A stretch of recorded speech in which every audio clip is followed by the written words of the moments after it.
Hey Russell fam, come join us as we tour Infinity Space Center. Be back in just a second.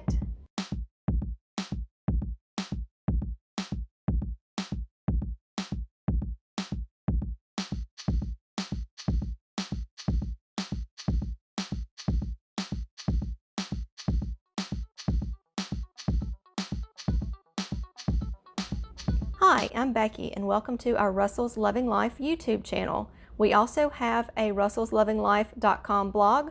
Check that out for lots of homeschool tips and information. If you are new to our channel, welcome. We are so glad you are here.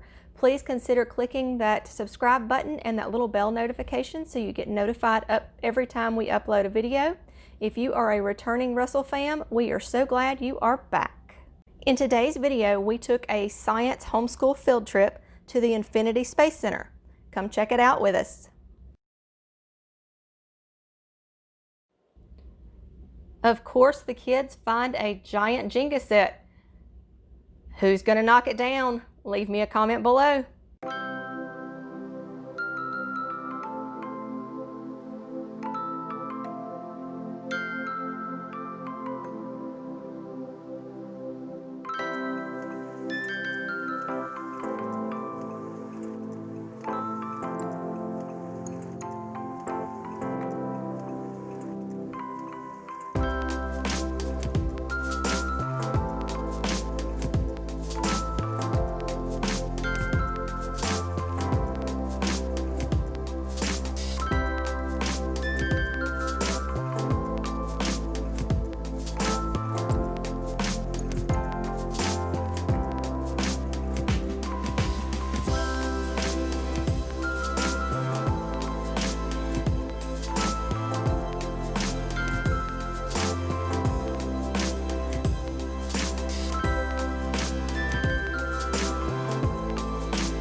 In this first exhibit, you are going to see that the kids are making waves by jumping up and down, and if you notice above Bailey's head, it'll show you the waves. Here we enter the Hurricane Prediction Lab. This was a pretty neat place. Check out some of the exhibits.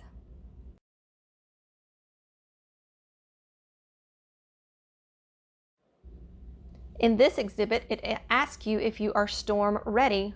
And since we are on the coast and close to hurricanes and have hurricane season, this is what they recommend you have during hurricane season ready in case a hurricane hits.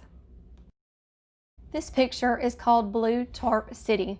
Hurricane Katrina made landfall on August 29, 2005. By September 6, the Army Corps of Engineers set up the Blue Roof operation, where more than 81,000 roofs in Louisiana and more than 152,000 buildings within an 82,000 square mile area stretched more than 500 miles. In this exhibit, you got to do a hurricane simulation.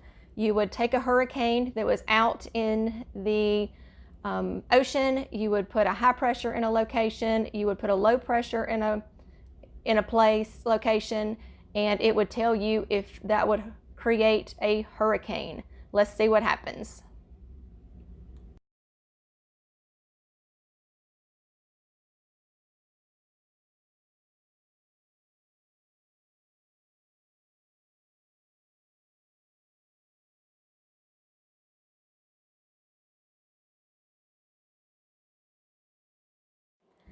In this next exhibit, the kids got to build a house and got to watch as the winds increased from a Category 1 and all the way up to a Cat 5 just to see if their house would sustain the winds.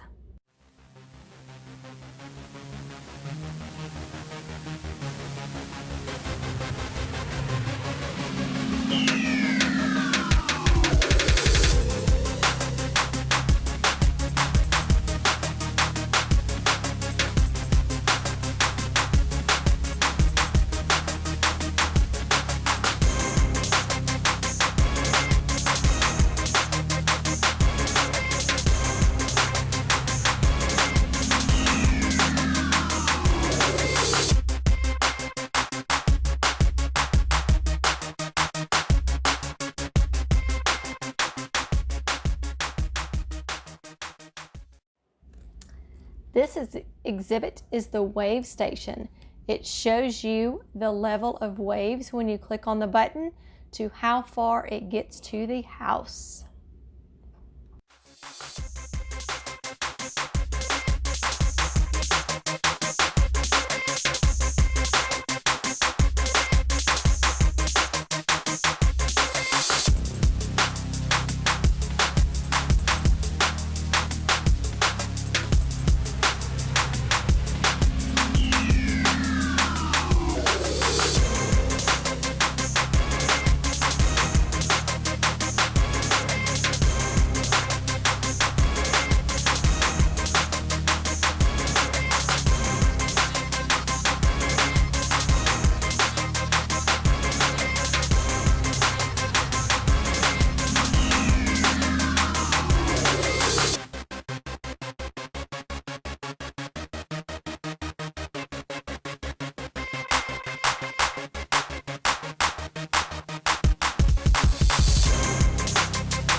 In this exhibit, you will see what the space station looks like. You will see where they slept. Right here, you can see how they tuck in like a sleeping bag. They have like a little table. This is called the temporary sleeping station.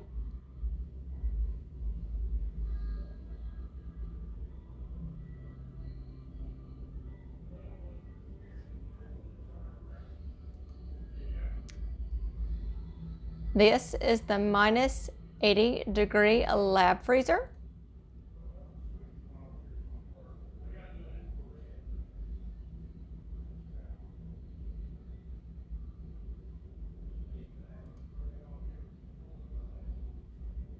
This is the ICR, in-comparison integrated rack.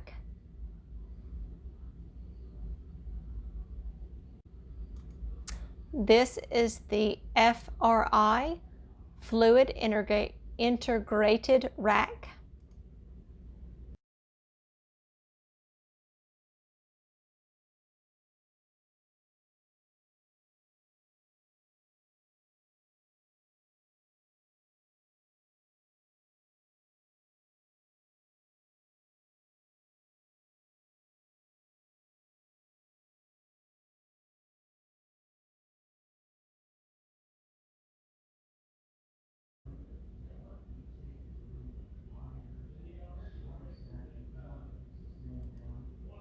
This is the TCS Labs thermal control system.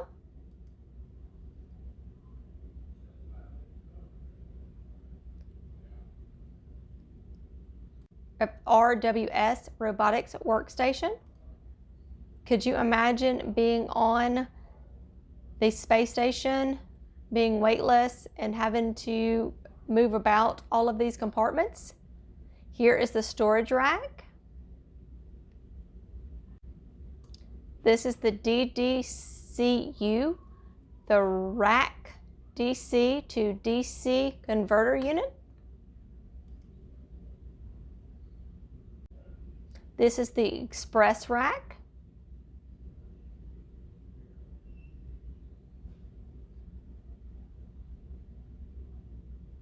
And this is what it actually looked like if you were in space moving about the space station. And that's what it looked like from the top view.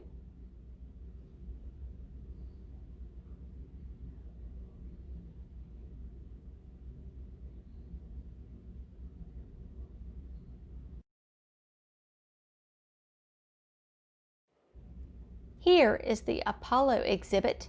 In the 1960s, one word captured the imagination of the world.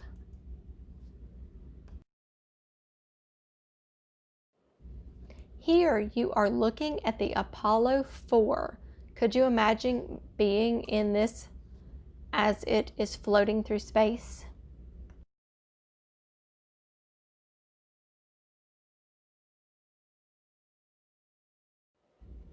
Here you are seeing Armstrong's spacesuit.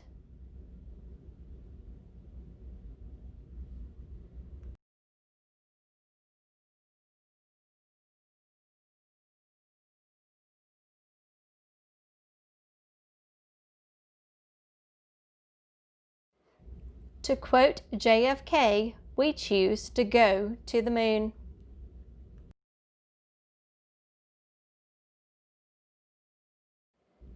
In this exhibit, you see the Apollo capsule module. See how 3 of them are laying there? Houston, we have a problem. Apollo 13, just a few minutes shy of 56 hours into their mission and 205,000 miles from Earth, the Apollo 13 crew reported a problem with their spacecraft. In this exhibit, you will see moon rock. This is lunar sample. The Apollo lunar sample moon rock was collected by astronaut David R. Scott in 1971 near Apollo 15 lunar module. In this exhibit, you will see actual Venus flytraps.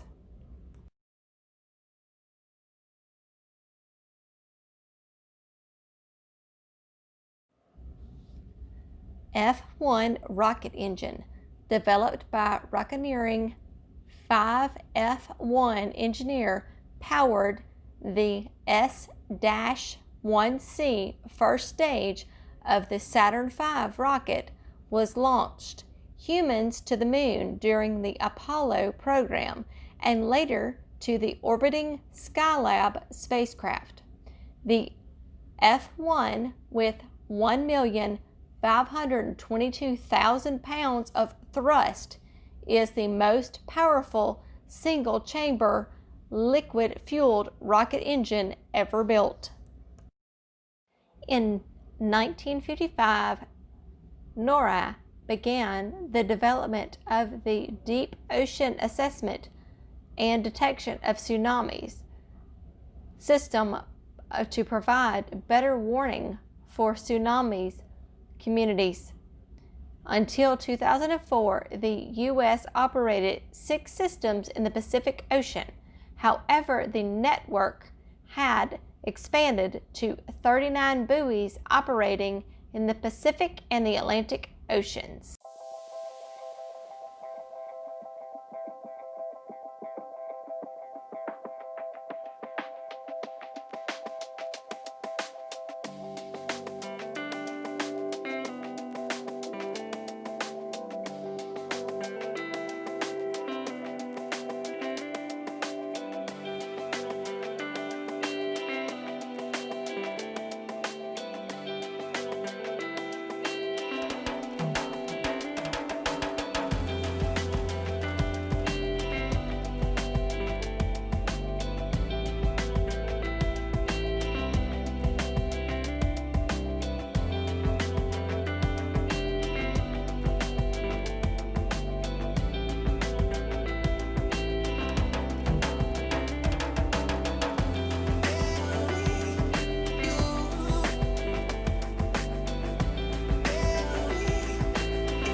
Apollo 19 Saturn V S-1C.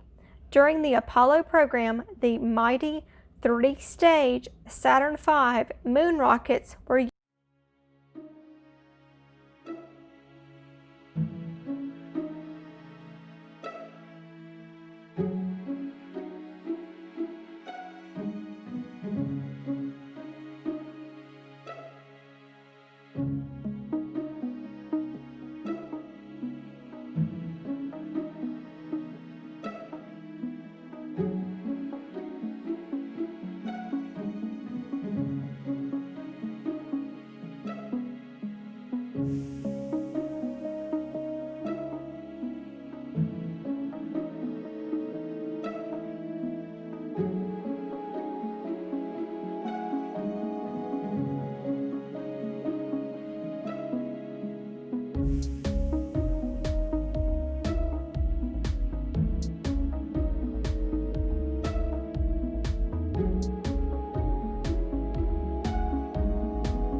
It was a close game, but Becca knocked it down.